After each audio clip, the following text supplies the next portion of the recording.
over these topics with you offline as well, if you want to talk about anything as it pertains to your organization.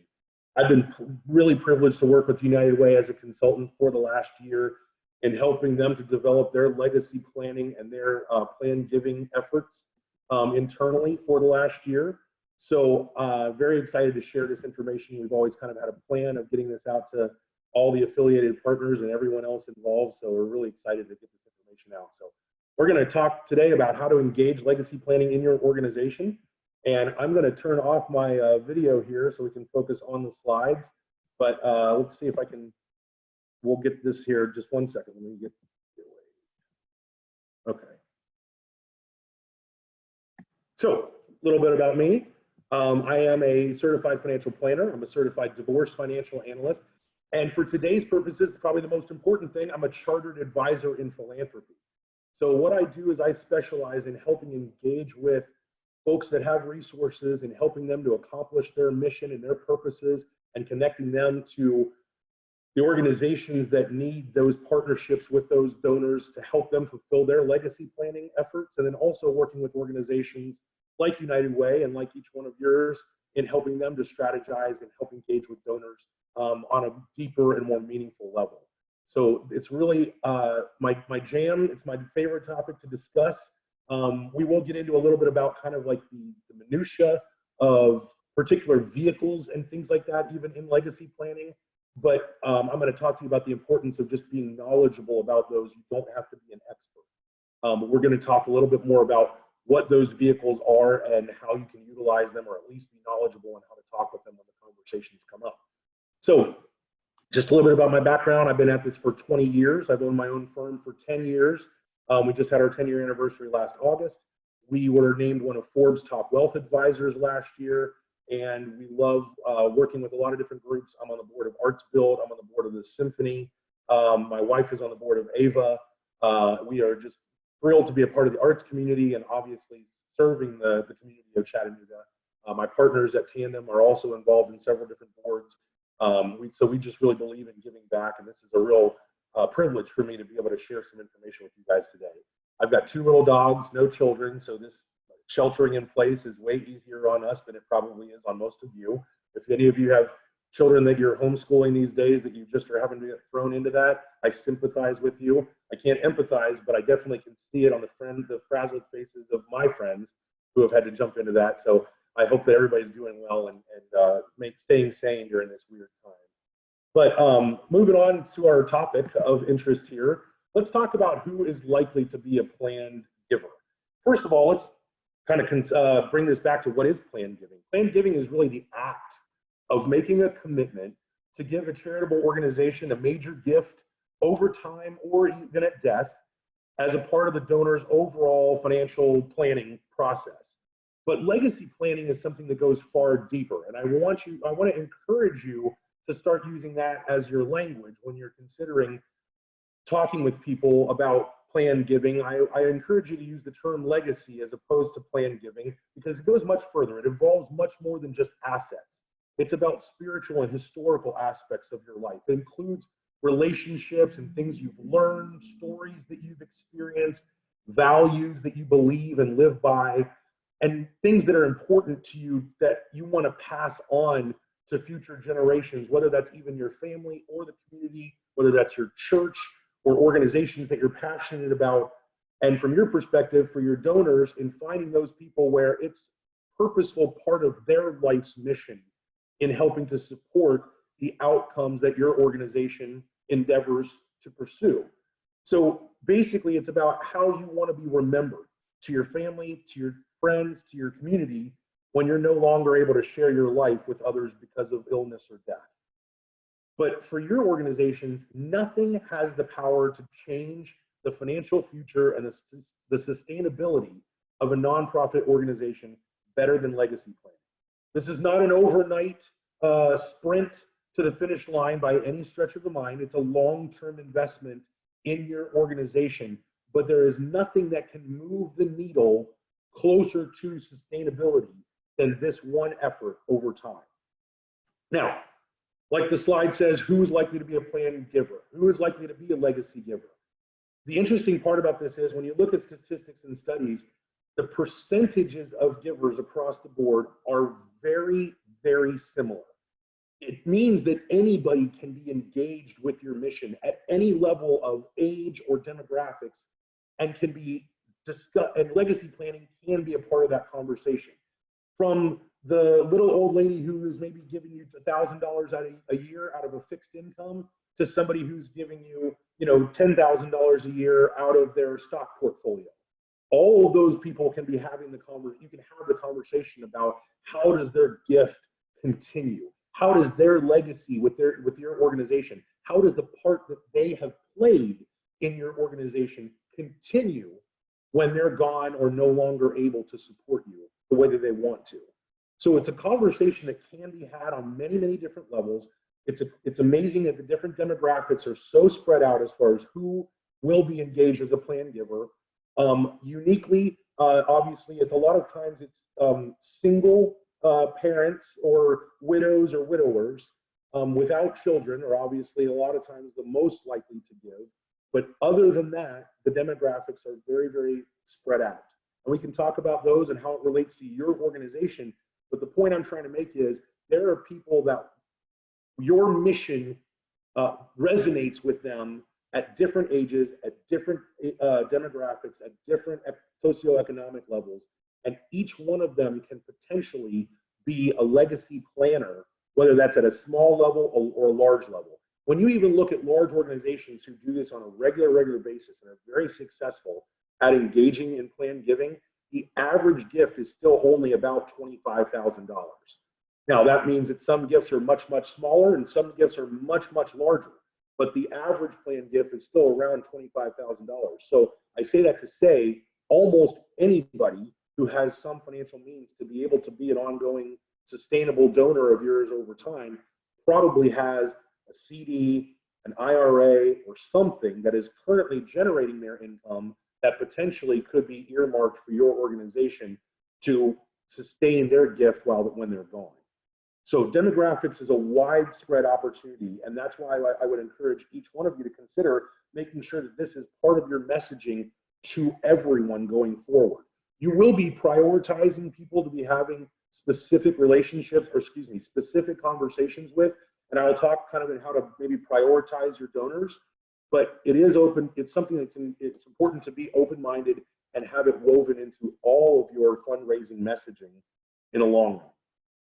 So cultivating, how do you cultivate then these questions if you've narrowed down your list?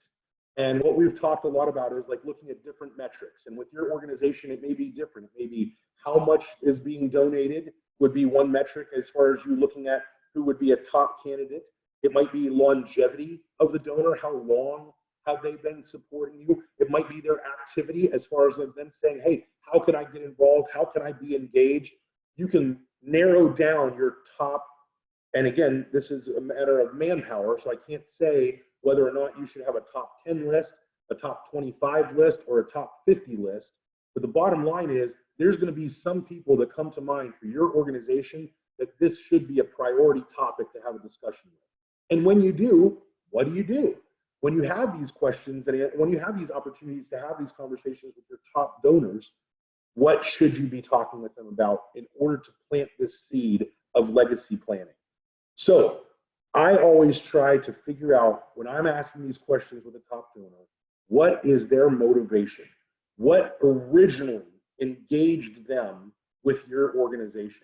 Was it someone else that kind of brought the idea to them? Was it a family member who inspired them?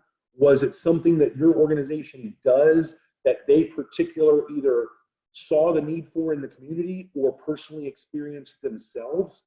There are so many different ways that this answer could come to fruition as far as what is their motivating factor? What is their why?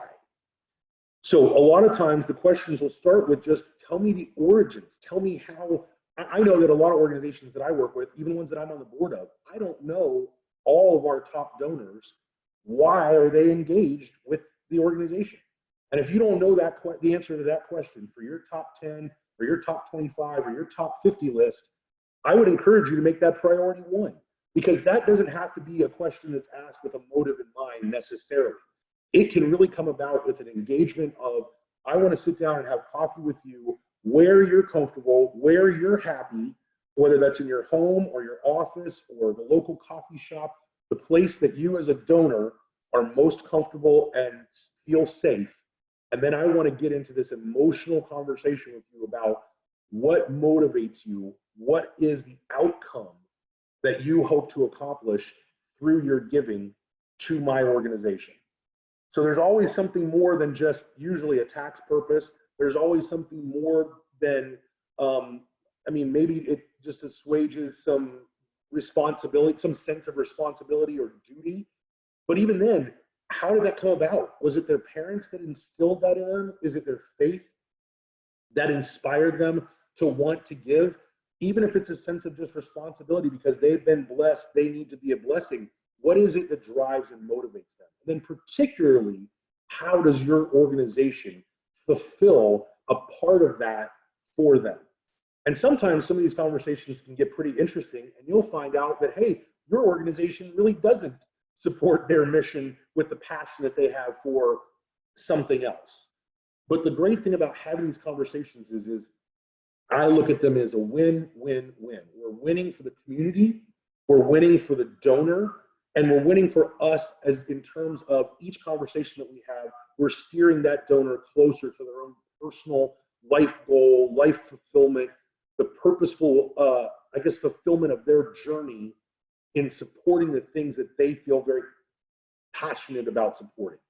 For a lot of people, when they give this ultimate gift, it is a part of their life fulfillment. It is a choice that is more oftentimes than may, just so you know, I'm going to back up and give you one more statistic. 7 out of 10 legacy gifts, 70% are set up because people are asked. Only 30% of legacy gifts are unprompted. So if you're not asking, you're not going to receive, most likely.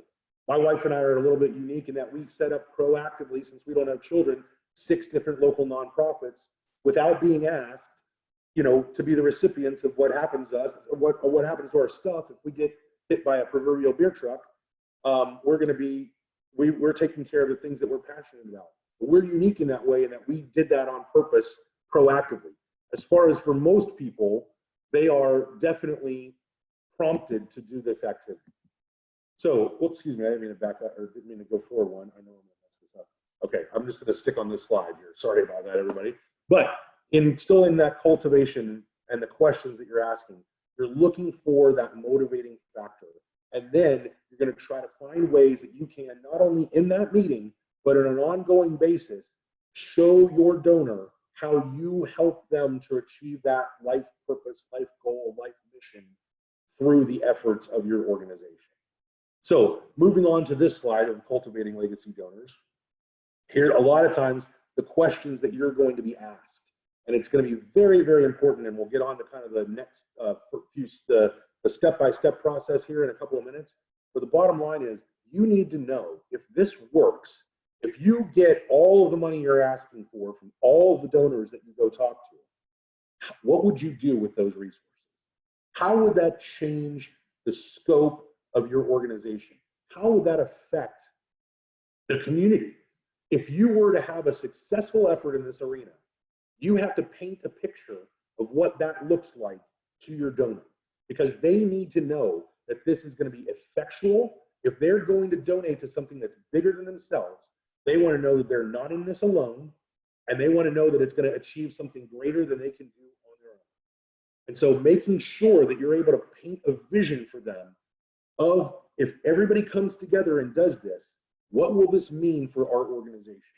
What will this mean for the community? What will this mean for the group of people that we serve? And it's important to paint that picture when you have the opportunity to do so with your top donors. How will you provide them with recognition? Whether that is, some places have a really easy way of doing that. They can just build another building and put somebody's name on it. You can put a wing of a building on or something, and that's a very tangible thing to be able to give a donor a recognition for, but not everyone has that. So how do you find out, A, do they want recognition? B, how do they best want to be recognized?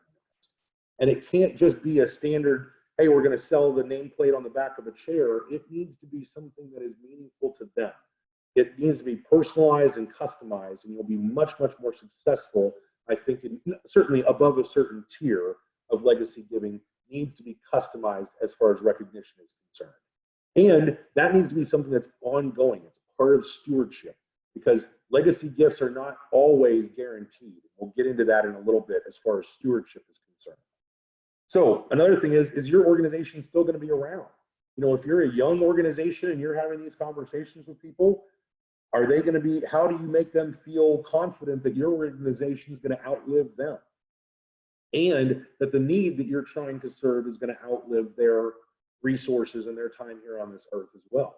So it's important to make sure you've had that conversation with your board and, you know, internally when you're talking with these top donors, is what kind of sustainability plan do you have as well, and how does this play a part in that?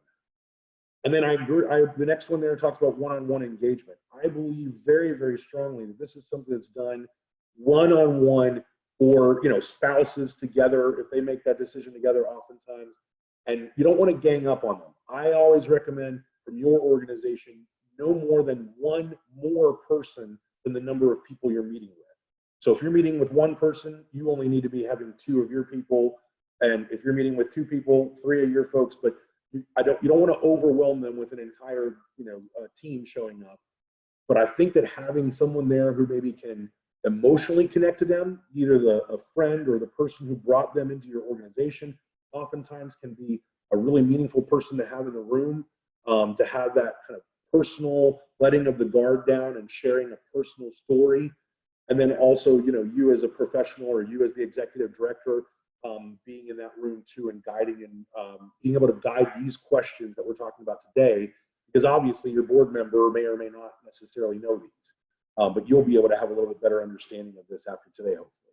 And the last thing I put on there was about tax benefits. And like I mentioned before, you don't need to be an expert on this, but there are a lot of good resources online and places that I can kind of guide you to that at least could get you knowledgeable about terms like a charitable remainder trust, a charitable lead trust, a donor advised fund.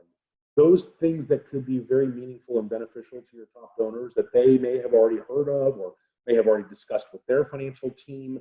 It's important that you are at least aware of what those are and what the basics of them are and how, you know, how they work. But again, you don't have to be an expert on them. You don't have to know how to set them up. That's hopefully what someone like me is for, that you can liaison with and get those questions answered when you need them. I'm hopefully here to be there kind of as an as-needed expert for the local nonprofit community. But a lot of organizations don't need someone full-time in terms of handling this for you. It's only going to come up every so often. But the bottom line is when it does, be prepared. Have at least some basic knowledge and have the expert team already in place, whether that's an attorney or a board member that you can turn to that can talk more about this, but have that thoughtful process in place when the opportunity arises. You don't want to be scrambling trying to figure it out when your top donor says, hey, I want to leave you in my will. And then you're like, that's great. I have no idea what to do. Have a plan. So moving on to the next slide here, a legacy giving statement. And this is where we talk about kind of the why for your organization, the thing that you would do or the impact that you would make if this were to be successful. If you were to get whoever you're talking with, for them to commit to legacy planning and a bunch of other people commit to legacy planning for your organization, what would that do for you? And this is something that needs to be crafted, in my opinion, in conjunction with your board, that really has a discussion about, were we to build an endowment? Were we to build, you know, a significant pool of resources to serve our population, whoever that might be, what would we do with that? How would that change our operations? What would that alleviate from our time for being necessary for fundraising on an annual basis? What would that reduce? Would that be able to increase human resources to be able to affect more folks in the community? What would that do, and how do you paint a picture of that? It needs to be concise, but it needs to be something that you would craft with your board, and that would then guide and direct all of your marketing and outreach efforts. But this is really kind of the first step, in my opinion, in helping you to kind of lay the groundwork for what is going to be necessary in order to build a long-term legacy planning strategy. So the legacy giving statement, I think, is very, very important.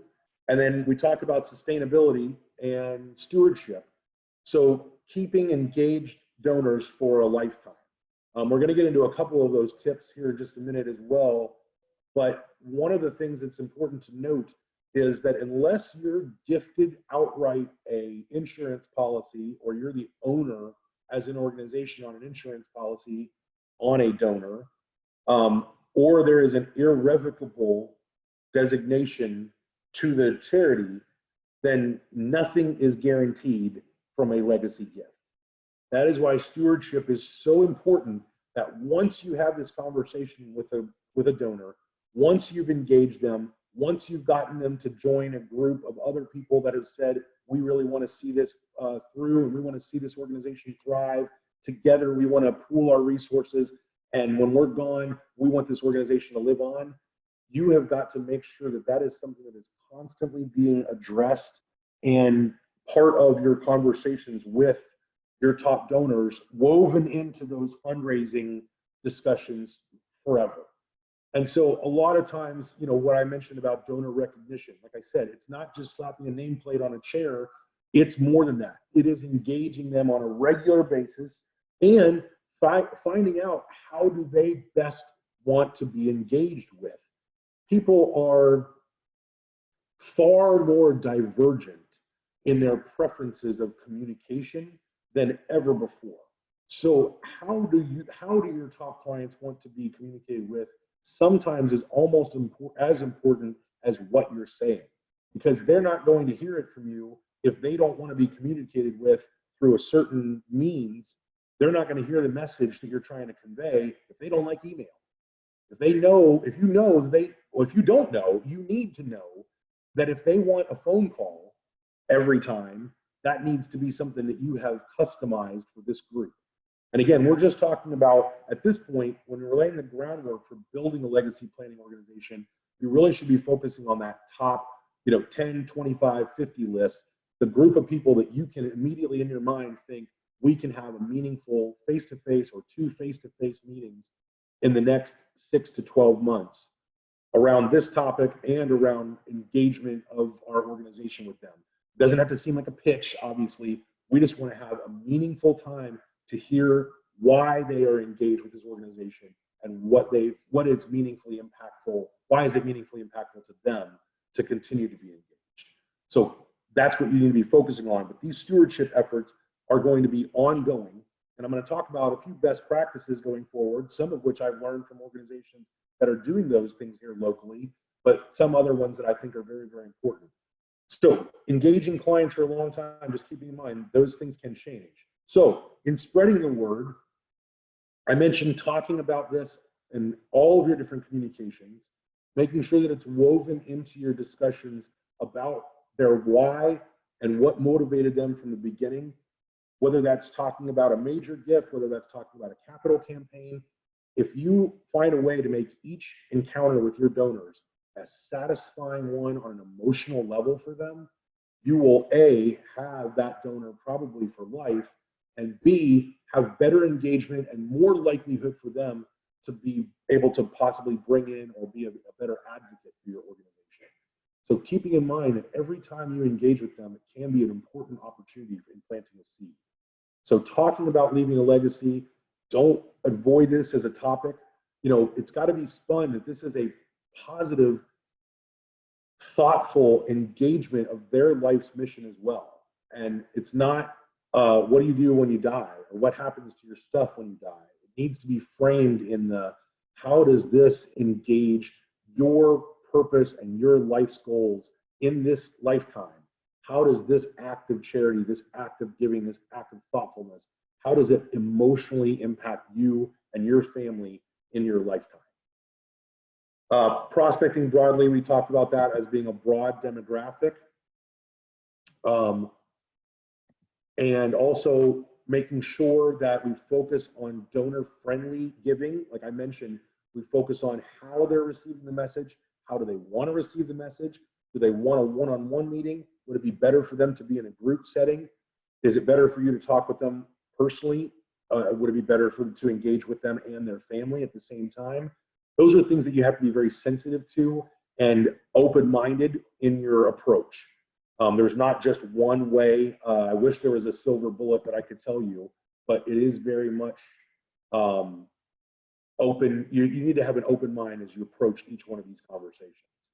So I'm seeing a couple of questions in the chat that I'm just going to pause with real quickly and answer them. I can direct you to some sample plan giving statements. I'll send that to Ada and have her forward that on. I don't have those at my disposal to share immediately in the midst of this chat, but I will definitely take that into consideration. And then a structured CRM or donor engagement system. This is vastly important because you are not going to be able to have a continuity in this endeavor within you. Let me put it this way. You're right now where you are in this organization. I hope that you're already retired before most of these gifts are paying off. Okay, so the bottom line is it's not going to be you who's seeing these gifts even come to fruition. Let's hope. You're going to be long, past and retired from your organization before any of your top donors start dying off. But when that happens, excuse me, it is very important to make sure that for that stewardship purpose, that you have those details captured, that you have a donor relationship management system. As much as I think it's vitally important to have that. It can be as basic as a spreadsheet, but it needs to have a list of how they've been engaged, the notes on their preferences, the notes on their family, the details of what you need to be doing next with them, and be very systematic in your approach, because it is a numbers game in that you need to talk to a lot of people about this in order to be successful, because not everyone will say yes. It's not going to be the right situation for every person, but those that it is the right situation for can be a win-win for every party involved. And we can get really creative with it. When you find an engaged donor, there are a lot of unique and fun vehicles that can help from a tax standpoint and utilizing life insurance to really leverage giving. That's what my purpose in all of this is to try to help create the smartest giving community in the country. I know we already have a very generous community per capita, but I'd like for us to be able to be giving with the right vehicles and the right tools that effectively use tax loopholes and support the organizations with the most resources that can possibly stay in our community. When we have patriarchs and matriarchs of families that are passing away, making sure that the right vehicles are being utilized to maximize their efforts. So that's my soapbox for the day, but moving on back to the topic at hand here. So having that long-term institutional knowledge of your donors is vital. And thank you for bringing that up, because you can't just retain it in your head. You can't just have it on a notepad that no one else can utilize that. And this has to be something that's woven through every bit of your team. Your staff, your board should be of one mind on this, in collecting this information, in sharing this information, and having access to this information to make sure that you all are utilizing the best resources possible so that these conversations are meaningful and that seeds are being planted positively each time. That you're not having to replow what you've already done, but you're going on and further planting more and more seeds. So yes, thank you very much for asking that question about the CRM and the collecting of this information. It's vital. This is the donor information that you're gathering is your resource. That is your resource that is important to protect and make sure that everyone is utilizing properly. So, like I said, you don't have to be an expert, but just a couple of common types of legacy planning opportunities. The most simple is a bequest in a will or a trust. Just having sample language that you can share with your donors, that they can share with their attorney, that can easily amend their will or trust to accommodate your organization would be the very basic that I would recommend for you to have. You need to consult with your board or an attorney or both in order to have that language. And there's a lot of sample language available about that online. And I imagine even through United Way and Venture Forward that they might have some of that sample language as well. But it needs to be customized to your organization and very easily accessible when a donor asks for it. Another really simple way is beneficiary designations in a retirement fund. This is an awesome way to help your organization and to help your donor because the most recent tax laws just basically did away with something called a stretch IRA provision, which, so for example, if a donor passes away and their child inherits their IRA, they have maximum 10 years to withdraw that money and spend all of it and be taxed on all of it. It used to be they could stretch it out over the course of their lifetime. Now it's going to be a lot more of a tax conundrum for heirs when they receive IRA or 401k money. However, if you have the designation of the beneficiary going to any charitable organization, no one pays taxes on that IRA or 401k money. The donor doesn't because they've passed away and they've never paid taxes on it from a withdrawal standpoint. The organization doesn't, and the heirs don't either. So oftentimes what we try to find ways to do with clients is to make sure that their family is inheriting through life insurance, which pays out tax-free, and the organizations that they care about are the beneficiaries that are designated on the qualified plans like an IRA or a 401k, because it's a huge, huge tax win for everyone involved.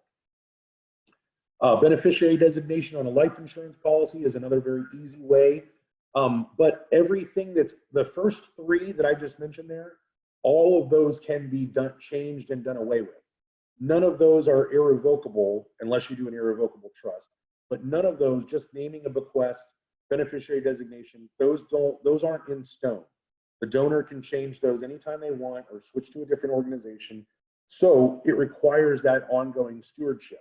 The only way to have a kind of locked in plan for the legacy planning is an outright gift of life insurance. And so when we look down there, that last one is one where the organization can actually be the owner of the policy. So they're really in the control or in the driver's seat as far as to whether that policy stays in force or not. As long as the donor keeps making their premium payments, then that policy would stay in force until the donor passed away. But if they stopped making those premium payments, the organization could still choose to keep the policy in force. It's really their choice at that point. And whether it's a good investment to do so or not would really depend on how old the donor is, what the cost of the premium is, a lot of variables at that point. But that's where I could be helpful if that scenario were ever to come up. So gifts of life insurance, or where a donor would be giving a gift to pay that premium on behalf of the organization, is one of the single best ways to leverage a legacy gift. And if you have any donors that are willing to even have that conversation about getting creative with life insurance, it can make a huge difference. And it can also still be tax deductible to the donor. So we can really get really creative and clever with life insurance if we want to get into the weeds on that. But for today, just suffice it to say, that's the only one that you can kind of really count on and book as far as a gift is concerned in advance. The other three, unfortunately, aren't rock solid until that person passes away. So looking forward to the future, here's some action steps that I wanted to share with you. So talk to your board. Like I said, the legacy planning statement is important. It is vital to have that. It's vital to have that be of one mind and one accord from the board's perspective, from the staff's perspective. When you talk about it, you should get excited. Everyone should get excited. Everybody should be on board with the why of what would happen for this, or for your organization or for the community if you were to be successful. And that should light up in your eyes when you talk about it with people, because this is really what the vision can be if people will support that through their legacy planning gifts. Creating a society or membership for your legacy donors. I'm going to single out a couple of organizations that I know that have done this well so far in Chattanooga is the Symphony. The Symphony has the Encore Giving Society, which I believe went from knowing about just a couple of bequests to almost 20 in the first couple of years that society opened, because it's kind of a if you build it, they will come scenario when it comes to that. 18 now is actually, and I'm a part of that group as far as the Encore Giving Society. And also the Theater Center has the Second Century Society, and they've done a great job at engaging those folks together. You know, when we all show up in a room together to have lunch or to have a cocktail together and can see, wow, there's 20 other people in this room that have said, when I die, I want my resources to make this organization last. that is a really empowering and confident, solidifying for me, that I know for those organizations, of which I'm also a part of the Theater Centers Giving Society, I believe that we're going to make a difference. With that kind of a group of people, I'm not in this alone. It's not just my resources that are going to go to, 1 year of the budget and then be gone. This is a group that can change the face, change the landscape, and make, hopefully fundraising a lot easier in the future, if we can engage more and more people to join with us in that legacy planning group. So I think those are phenomenal. I'd encourage you to brainstorm and consider how can you make that accessible and a joy. Obviously that may not be for everyone, but I definitely believe that this is something that can be really powerful in bringing people together. Mapping out your own internal strategy for spreading the word and engaging with donors, I think is incredibly important. Like we talked about, having those top 10, top 25, top 50 folks that you're planning on cultivating those one-on-one conversations with over the next 6 to 12 months. Plan out a strategy for that. How many meetings can you have in a month face-to-face with donors? Is it 2? Is it 4? Can you reverse engineer that out to for the rest of the year? Can I have 4 of these conversations a month? Can I have 3 of these conversations a month? That gets me how many by the end of the year? And try to really take those down to bite-sized activities, and so that you actually can execute on it. I think it's vitally important to be consistent with this, because it is a long-term effort. And then that last point there is outline a long-term plan to keep them engaged, whether that's creating a society and having people come together, whether that's one-on-one engagements, because not everyone wants to engage the same way. Some people are very private about their giving and don't want to be a part of a group. Some people are, are remote and couldn't be part of something physically here in our community. So there is important ways that you have to learn how to cultivate those long-term stewardship strategies. They can't just be a one-size-fits-all. It is important, and it also is important to think about if you segment your donor base.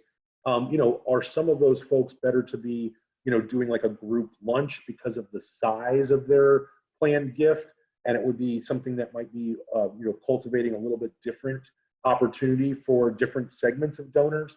It really is up to you to consider what would be best for your manpower and for the donors that you have.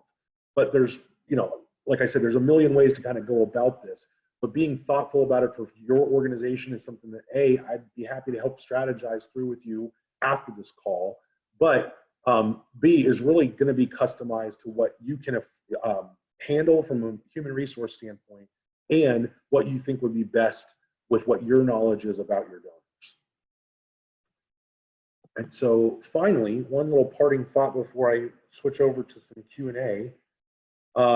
Legacy donors, on average, statistically, often outlive their life expectancy, which for your planned giving purposes means maybe a little bit more stewardship work, but you can statistically with confidence tell people that if they want to engage in legacy giving, they will live a longer life. I'm kind of kidding about that, but statistically speaking, it is actually true. So just so you guys know how we can follow up after this too, I wanted to make sure you know how to reach me. That's my lovely wife, Mindy.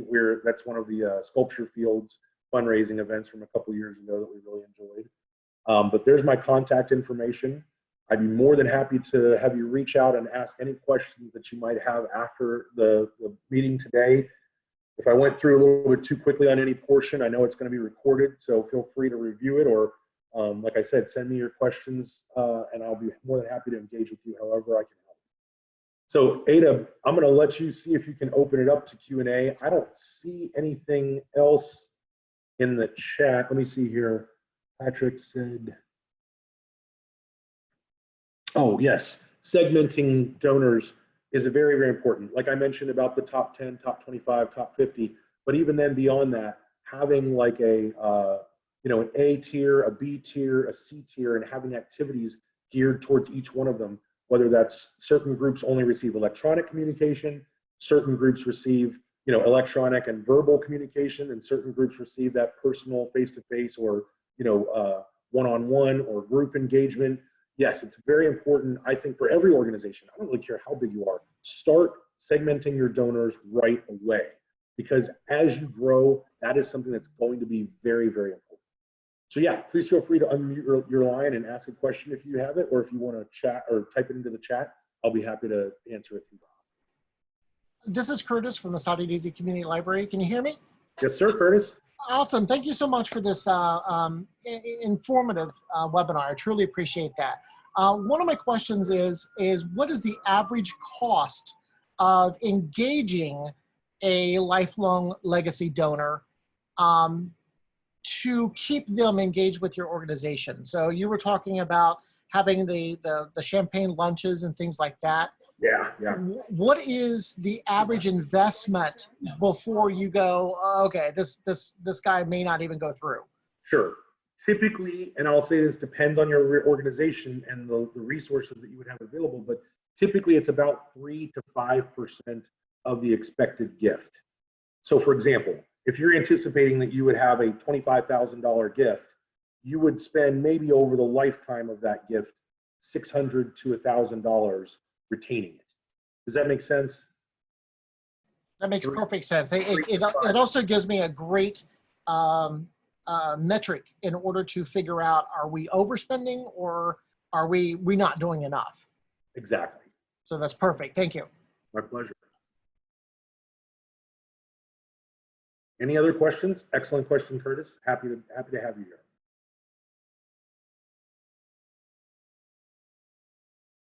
Thank you for the compliments for everybody that was typing those in. I've seen those come through here. Thank you very much. I'm happy that you guys enjoyed it.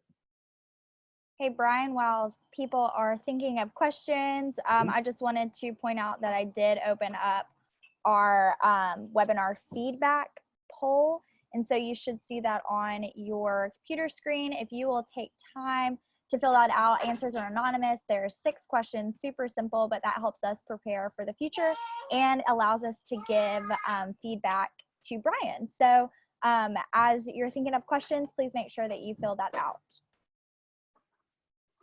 Yeah, thanks, y'all. Any feedback you would have for me in terms of what you would like to see in the future or topics you might like to see in more detail, I am more than happy to help. I can really go into depth on like vehicles that can be utilized and strategies with insurance, but like I said, it just depends on where you are as an organization to whether or not that's necessary. I kind of believe in as far as like as you need it learning. So take some baby steps. Don't think that you have to have everything worked out before you start this process. Engage with your board, have a legacy planning statement. Those are things that you can do no matter where you are in getting started. Start segmenting your donors. Those couple of action steps, it doesn't take, you don't have to have the whole thing figured out to start making progress.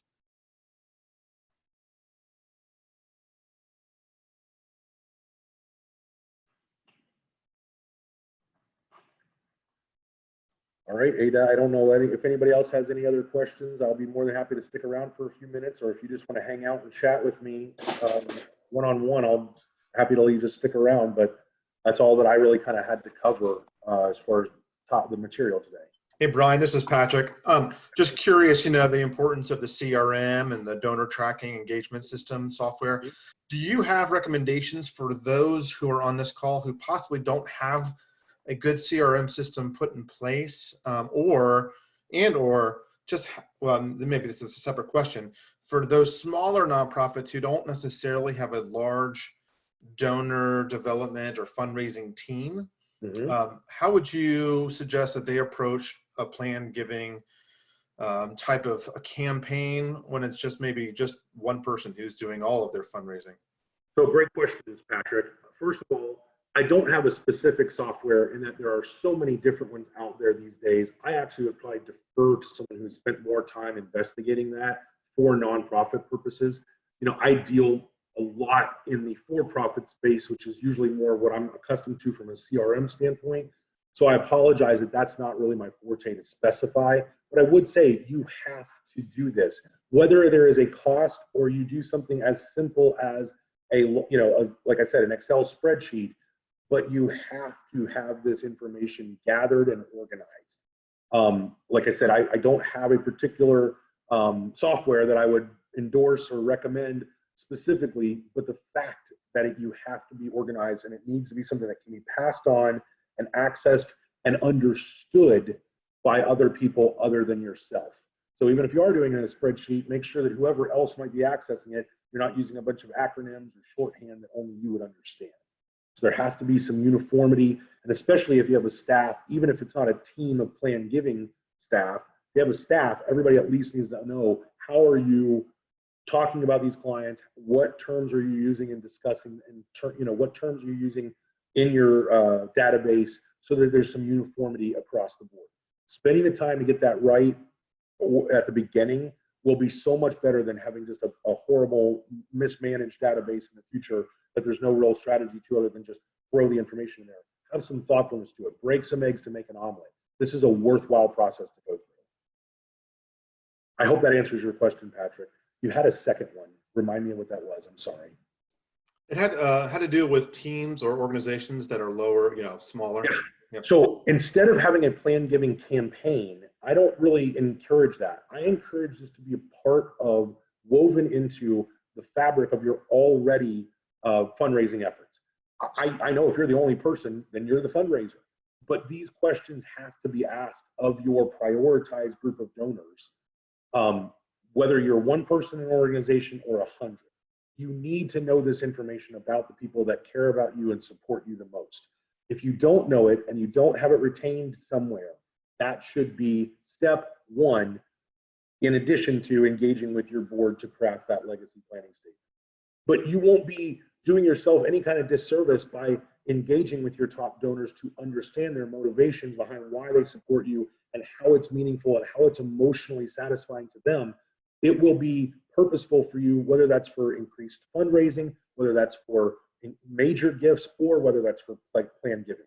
So Patrick, and kind of your answer, I don't believe in campaigns at all. I believe that every opportunity, every conversation should be an opportunity to plant a seed for any of those potential future gifts, whether that's a seed to plan for sustainable, ongoing annual support, a plan to support, or plant a seed for a major gift, or for a legacy plan. Especially when human resources are limited, you have to be finding a way to engage all of those possibilities, keeping an open mind, and be a very fanatical listener, listening for those cues and keeping your antennas up to shift the conversation towards what your donor is directing, whether that might be for annual gifts, major gifts, or plan giving. Don't go in there with only one mindset. When you're going in to fundraise, you should be able to engage with them on an emotional level, ask these questions about what their motivations are, and keep diving deeper and deeper as they'll let you into that topic, and then let them guide the outcome gift conversation. Be sensitive to that. I wouldn't go in there with just one plan. Go in with an open mind, especially with your top donors. And when your resources aren't such that you can have a plan giving specialist to have that conversation with your, on staff. I don't even know very many organizations in Chattanooga that has that. So hopefully that clears that up a little bit. Yeah, for sure. Thank you so much. My pleasure. Anybody else? Thanks you guys so much for participating. It was an honor to share this information with you. I hope there is a question in the chat, and it says, if we had to develop one engagement piece to introduce the idea of plan giving to donors, there we go. What would you recommend? As a leave behind piece, yes. Okay. So I definitely, this is where, if it were me, I'm looking at, do you have the means to potentially do a short video with some that are already engaged? And when I say short, I mean like, 90 to 120 seconds with a couple of meaningful bits of people that have already engaged. That's just my personal opinion of what we would get the most longevity out of. If you can't, a PDF that shares your why and maybe a couple of other stories might be a less expensive route, and certainly could be a first step, because that could be printed when you need it. It can be emailed when you need it. It can be on your website. So a front and back page simplified version of, what is legacy planning? What does it mean for our organization? Who's already doing it and why? And then what can you do to be able to be a part of this? I think if you can create that in a front and back piece, that would be probably where I would recommend for you to at least start with. But I think video conveys this so well when you have stories to tell, which, you know, the question came in, I think, from Rebecca from the CSO. So I know you have some folks that probably could be engaged to answer that question through video. And if you have that capability, I just think it's one that really could be exploited. It's very moving and meaningful. At least it is for me when I see other people talking about why they were engaged and why they were committed to make this decision on behalf of an organization. Good question, though. Anybody else? You know, another possible way is, you know, I don't know if anybody does podcasting, but another possible way is doing like some audio interviews that you could do on a regular basis and release that could just be short, you know, profiles of donors, 10, 15 minutes maybe max, that someone could listen to and hear their story about why they were engaged with your organization. Maybe even shorter. It really, people's attention spans are crazy short these days. So that's one of the ongoing challenges that even I have to try to figure out. It changes all the time. But there may be some other ways to do this economically, that there's lots of tools out there to make this a reality. Heck, I mean, you could even, the worst case scenario in doing a Zoom conversation with them and recording it. You've already got some of those tools at your disposal if you just get creative and utilize them. Bryan, if no one else has questions, I just wanted to say thank you so much for taking the time to share with us today. I know that everyone was taking notes, and just I think that we all learned a lot. And so we're excited to get this recording processed and online so that we can share it and look back at it again. But thank you so much for just taking the time today to provide your expertise. My pleasure. Thank you for having me. Absolutely. And everyone, like I just said, we'll have that recording up hopefully by the end of the day. If you want to reach out to Bryan, his email address is still on the screen. Please feel free to do that. But we'll stay on the line for just a couple more minutes in case anyone has questions. But if not, we hope you have a great day and just enjoy this beautiful weather. Thanks, everyone.